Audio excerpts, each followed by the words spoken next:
One family is dealing with unimaginable grief, losing 3 loved ones in Asheville, North Carolina, when they were swept away in floodwaters. 2 members of this family, one of which is a survivor of this devastating event, they're coming out to share their story 4 days later. Megan Dyer and her sister Heather Kephart lost their parents, and Megan lost her 7-year-old son, Micah. Megan agreed to do the interview with us this morning in Micah's honor. Megan and her sister Heather, they join us live here on Weather Command, and we do appreciate you both for being here with us. Let us start by saying we are so sorry for your loss.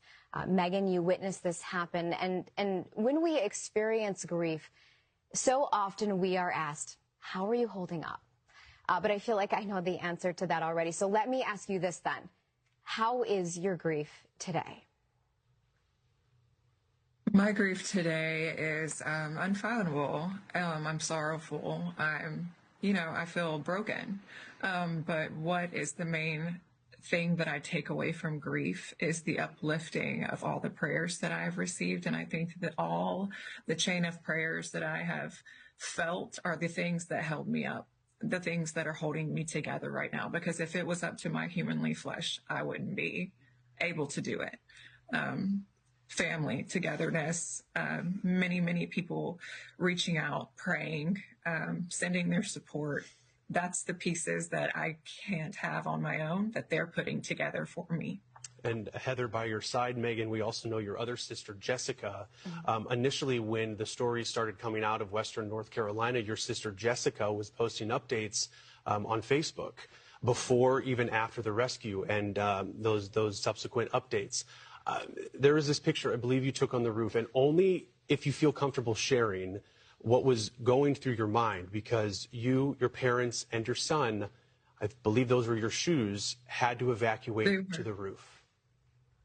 Yes, we did. It was our only hope at that point. Everything else was covered in water. We were on the roof, and I considered at that moment that we were at our safe point. So I took a picture because at that point I still had service and I wanted to keep them in the loop.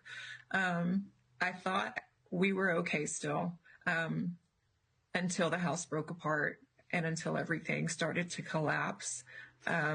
Devastation. I was terrified, but in that moment, all I thought about was being a mom and keeping my son safe and reassuring him that this is how superheroes are made.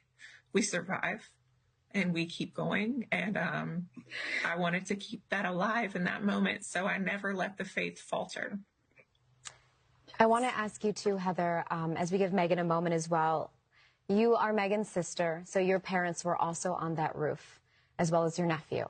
I am reading that you do not live in Asheville, so what was the communication? Did you know what was happening in real time as your family was waiting for that necessary life-saving support? We were getting texts from Megan, and like Megan, we were hopeful. I mean, we never in a million years would imagine that this would have happened. And then things went dark, and we didn't have any communication. And our sister Jessica went into action mode and started calling on the only hope that we have, prayer, which is prayer. And the network came through like we have never seen. It's been such a blessing to our family. All the people, all of the responders, all around the world came and they prayed for us and our family. And I have to say, in the water, because I was stuck there for a very long time in the water, and I was, held down by roots and trees. And in that moment, in the midst of the chaos, all I heard was God telling me to be still and to stop fighting the water. That was him, but that was prayers. That was prayers that told me to be still and to let the water carry me to where I needed to be rescued. And you were eventually rescued, and sharing the story just 4 days later, Megan, your son Micah, 7 years old, from what I've been told, you're wearing one of his T-shirts. You called him a superhero. Yes, he wanted to be Deadpool for Halloween, and in his honor, I wore it today for him. Like a man. Tell us about Micah and the legacy that he's going to leave on this earth. this moment. You know, I'm so proud of my son because in his last moments, he wasn't screaming for me. He was screaming, Jesus, Jesus, save me. Jesus, I hear you. Jesus, I'm calling upon you. And his wildest dreams and everything that he wanted to be was a superhero. And that was his goal in life. And instead, he's my hero because he reached for something past flesh, past human, past anything that even grown adults, I think, would reach for. My son called out to the one God Almighty. And I think at that moment he was rescued and he became my hero. And I think all of them carried me through that moment. I think that his biggest dreams, he was the smartest, bravest, hopeful, great friend, great son. I couldn't have asked for a better son. And he was so happy up until the very end when he was screaming for Jesus. And in that moment, I think he found joy. You know, the innocence of children is actually quite spectacular. Oh my gosh, I'm so sorry. Yeah, it is.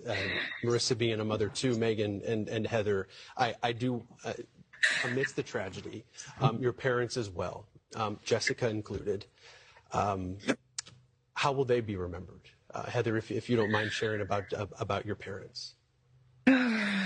Our parents, like everybody, were not perfect. But since the time that we could talk in our little Southern accents, they taught us Bible verses.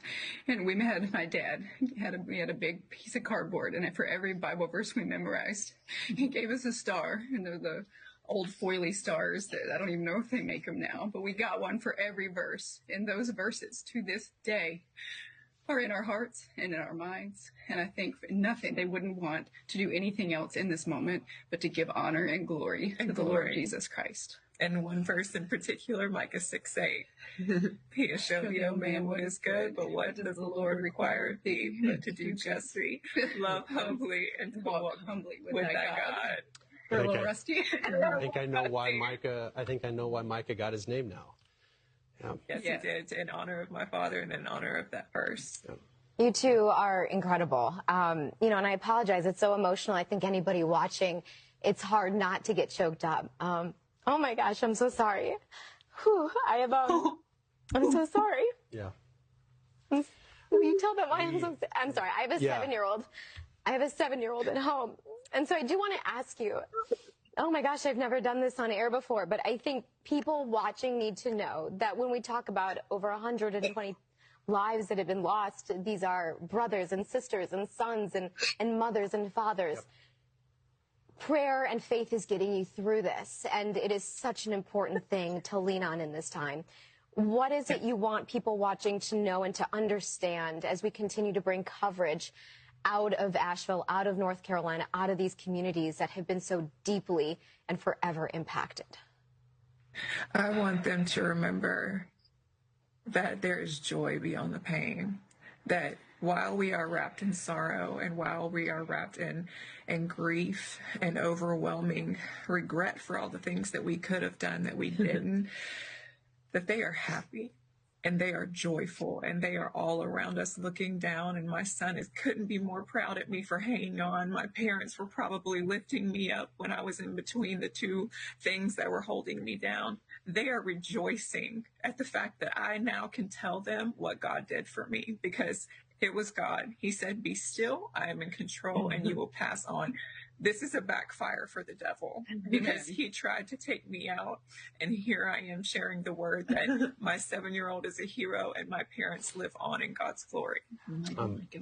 Mighty, mighty Micah man. I'm struck by your spirit. I mean, and having the support of your sisters. I know when it comes to this event, I would imagine you being in the water. I know it's hard to gauge time. Was it a few hours until you were rescued, and how that I was in the water. Place? I was in the water for 5 hours. I was in the water for a very long time down the river. I got caught in some trees, and things were hitting me. I got dragged under a few times, and that's when I remember being in a tree. And I remember thinking, well, like a voice told me I cannot stay here. I have to let go, because they couldn't find me there. And I had to trust that voice to let go and to hope something else was waiting for me. And when I did let go, I heard the voice say, "Be still, don't fight the water." And then I ended up in between the two carriers that stuck with me the whole time. And I waited for about 2 hours until God blessed me with a man that saw me and the rescue team that provided for me. And I can't thank them enough. You have a very long road ahead of you, and the grief, I know, is going to come in waves. For anybody that's experienced grief that is watching knows, I always say it moves like the ocean. The ebbs and flows, and some days are going to be harder than others, and some moments will be easier. But I think remembering those moments of your son and of your parents are what ultimately, those good memories, right, of laughter and joy, are what see you through, in addition to your faith. And speaking with us and sharing your story, both you and Megan and Heather, we so appreciate it. You have all of our prayers, our utmost condolences, and you know, as you navigate it, we hope you can carry with that some of our thoughts and love. Thank you so much. Sure thing. And we'd be remiss. There is a GoFundMe for Micah, for the family of Megan, Heather, and Jessica. Tragic. But that's the reality that so many have now had to face, the tough reality in this disaster. Jessica on Facebook posted that Micah's body was recovered about a quarter of a mile away from Megan's rescue.